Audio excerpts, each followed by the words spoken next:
morning, Miss Patel ma'am, and dear all my friends. Today my topic is Once Upon a Time, poem by Gabriel okara. Introduction of writer. Introduction of Gabriel okara. Gabriel Imomotimi Okara is a Nigerian poet and novelist who was born in Bomondi in Yenagaon, Bayelsa State, Nigeria.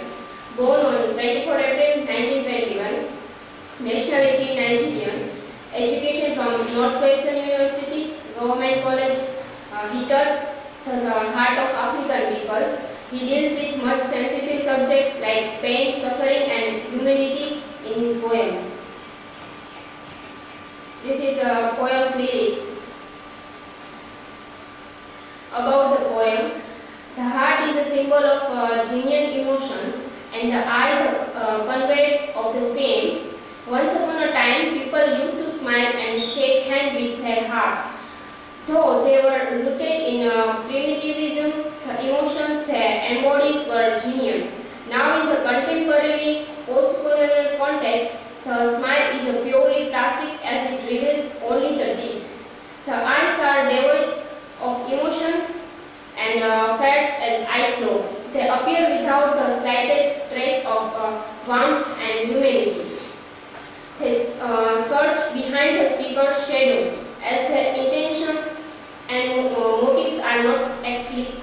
They are now characterized by ulterior motives. There was a time when their very greeting was heartfelt.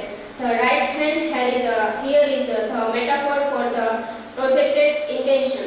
The left hand for the intended intention. The left hand gropes in the empty pockets of the speakers.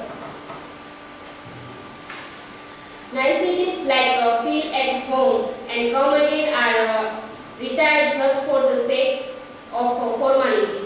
However, when the speaker makes an appearance for the third time, there is certainly a marked change in their behavior. Leave alone the thoughts of a warm reception. The doors are closed on him. The speaker has now learned to conform to this sophisticated world driven by calculation and manipulation.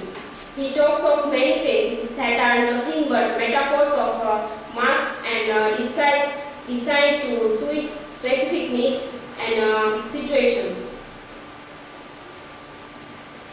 The poem's line, I have learned to wear many faces like dresses, home face, office face, street face, host face, cocktail face, with all their conforming smiles like a fixed portrait smile.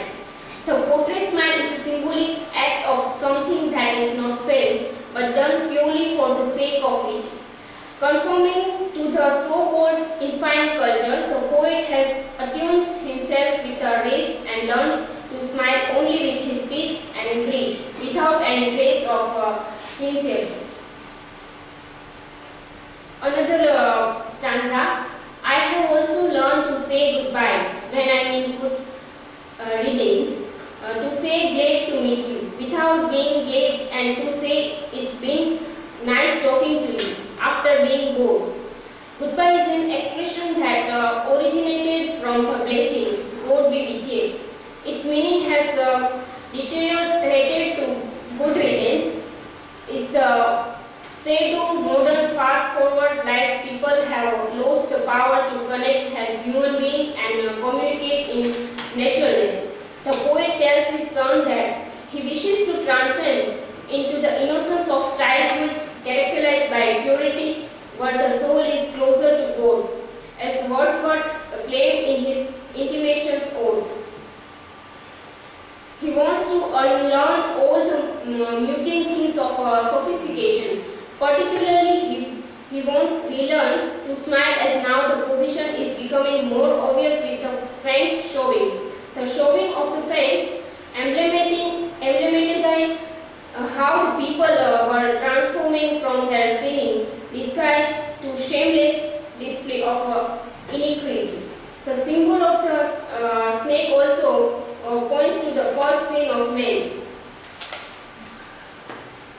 The line from the poem, so how me son, how to laugh, show me how. I used to laugh and smile once upon a time when I was like you. Towards the end of the poem, the speaker entreats with the son to teach him to emote. The poem therefore exemplifies that a child's the father of man. Thank you.